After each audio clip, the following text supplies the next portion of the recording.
alors muto akokende fo ayeba komibatela parce que eza na bamisu bakanisi ke kokende Congo ezaka okengulu ngulu non mais na opesa bino secret moko pona makambo ya kokende Congo na libateli na biso tala même na bato bakangaka na Congo je vous informe bayebaka bakangi nani soko zaka na passeport congolais bango moko bayebite balobaka ngo même na kati ya kini ngana mona esika bazo sala débat balobi petit wana abiki kaka poisa koma américain petit wana abiki poisa koma néerlandais mais bao bazana ba passeport congolais bokeba parce que ezana babiloko mususu même na loi ya mokili boza protéger nulle part na libanda que bakolo na bino bango wana oboke na kotala donc toko kende metoke bakebaka parce que ezamboka na biso parce que na kini baza ba mauvais mais na makambo etali dilemme lelo omoni makambo Congo papa conseil na ngezali ke c'est vrai maman igeta na raison to kangama na nzambe wana ezaki peut-être parti ya suka o fallait to zanango to mi batela mais to kende ko sala bitumba na diable te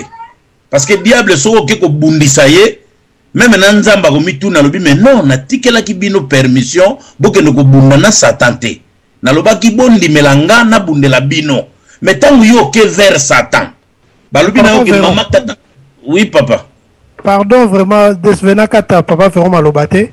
Mais moi, je crois que Papa Véron Nakana, par exemple, les Américains, au moins, il faut qu'on mesure aussi et risque. Nakana, les Américains. Moi, je crois que l'eau comme les Babil et l'eau. Nakana, il faut refouler vers les États-Unis. Nakana, il Congo. Ce que comme les refouler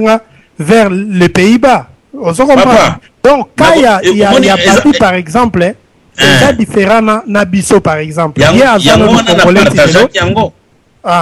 un Congolais tilelo mais ngana yo toza na ba passeport ya libanda. Moi je crois que danger ezamo muke démesuré par rapport et là on peut battre bazo bosana ke ngai naza na ba information naza même na ba image ke babi na Kinshasa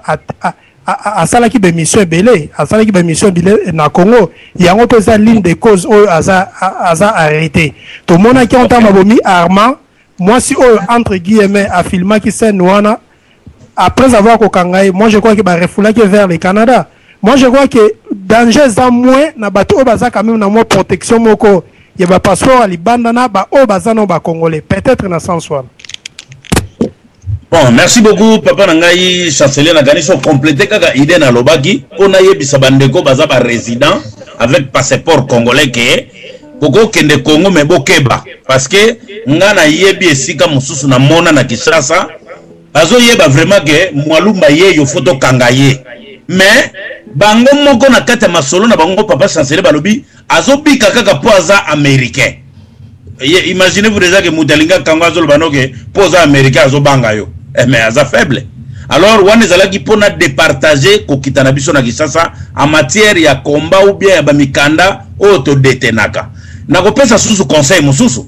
Yo yebi bien que mukanda na ona poto oza ngunda oza censé okita Kinshasa te okitaka Braza mais odusoli okoti Kinshasa. Mutandengo na kutu soba kutani no kaka babeko donc bako samba kutu te okofunde pa nani pota ko tuna lobi mais yeto yebisaka yakendaka kuna ta ke ko sala nini okome déjà na double infraction ya mukanda na moko. Donc c'est pour dire que na côté ya dilemme c'est vrai tous à la prudent to kende ko provoquer ndokité po bandoki bakomi Congo ezo kende na ravin alors to sala tout to tia ba garde fou na ravin wana po kamia ngwe baluka te po kamia ezo linge baluka. Papa moko akufa tikela biso licence alobi Congo eza likola cric.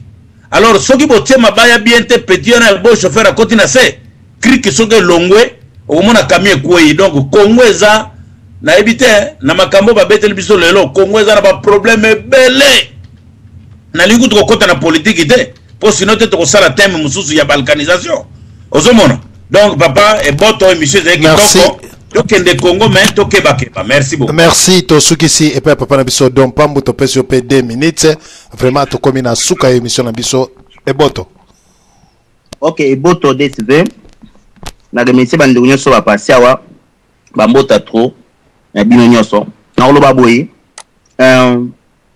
DTV pour mo nga posaki o papa Doris alobaki aki na bi bio mobali so moi ça comment obligé yo obengisa bandeko na ye yayi mwasi mote pour moi c'est asora salimbona ko bengisa même 10 même 24 mais yo mobali ko sala na acte moko ya kolinga mwasi pona papa chancelier na loba pona ko banga te ko kende king na loba ki pona perte mais na loba ki pona prudence papa na ngai parce que makambo komi ebele discrétion toujours to suka nango parce que il a dit soki mutana discrétion moi ba position na yo ezate mais soki na discrétion te papa e komi makambo ebele na kati na yango donc tout ko prier na biso to ko sala nyonso mais il faut ko za na révélation oui l'histoire Job hein Satan tindaka Job nzaba sinde Satan pas Job simba tout et dit ko ba ke Satan za puissant Bible lobi yango mais biso tozali bana na Nzambe Dieu est le tout puissant il nous protège mais il y a des pasteurs qui ba kufaka qui meurt na ba makamususu eza quand même louche yango niko ba ke yo moko pe muto Nzamba tshela mokili ni batela c'est pas que ngana sombi ba building na king ala bandi ko beta ba ta famille nga nyoso na sombi 6 niveau na sombi 8 niveau ya building na king boy na boy ata kutu Nzamba nga za côté na yo okolia mate so olia mité na poison ba kozote yango moni discrétion est toujours important au sali likamuna yo pesa confesse na muto zo mona que c'est bon ozo mona que c'est pas bon donc il ko betele même masolo na vérité c'est tout vie sengi ndenge wana et boto desive émission qui toko Nzamba pambola bino nyoso obo panzi poke na biso et boto desive nzimalo. Merci Papa Nabiso vraiment na intervention kitoko. Na banzi bande konyos to komi na suka émission Nabiso bozala toujours à l'écoute sur la 3W Radio Télévision Lisolo na pesi le président Véron Mwalumba na Dallas Mère Pélagie Odon Pambo le grand dépositaire célèbre chancelier de Rotterdam Mama Nabiso Igete Bama Ngrokoto mpe Doris Mboko na bande konyos bazo kite ko bengate vraiment tika ete Nzambe apambola bino wana tokutani lisusu na émission o ezali koya yasima eboto papa lisusu mayenge mpe na pesi molonga nanga Mère Solange